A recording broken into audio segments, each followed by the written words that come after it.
Hello, I'm Mike Hackard. I lead Hackard Law, a law firm that focuses on significant estate, trust, and elder financial abuse litigation in California. I'm the author of the new book, Alzheimer's, Widowed Stepmothers, and Estate Crimes, available on Amazon in March 2019. When an elderly loved one loses the capacity to make decisions on an estate or trust, bad things can and do happen.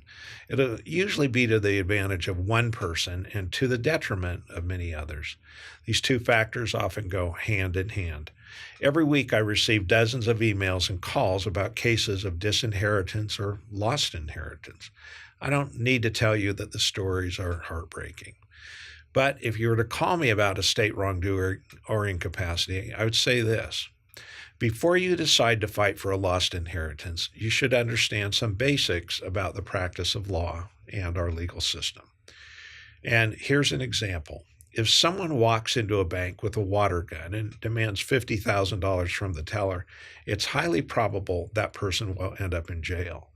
Attempted armed robbery is a serious crime and quickly attracts attention from the local police and FBI. But if someone uses undue influence to manipulate a cognitively impaired senior to transfer $50,000 to their account, there's a low probability the wrongdoer will go to jail. And the likelihood isn't high that they'll ever have to disgorge even a penny of their ill-gotten gains. When it comes to undue influence, there's no security camera and no witnesses often, and very little evidence.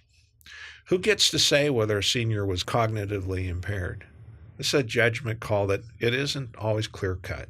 There's a high burden of proof to show that the senior citizen was unduly influenced and that the senior citizen was cognitively impaired or otherwise vulnerable, and that the senior citizen wouldn't have wanted the transfer but for the undue influence. As you can see, there is a strict standard for proving undue influence. Looting estate and trust assets doesn't get the same response from authorities as robbing a bank would, but the effects can be just as devastating to the elderly and their families. That's why we act through civil litigation in California's courts to right the wrong. If you'd like a free digital copy of Alzheimer's, Widowed Stepmothers, and Estate Crimes, email us at hackard@hackardlaw.com. I'm happy to share this book on a very important topic. Thank you for listening.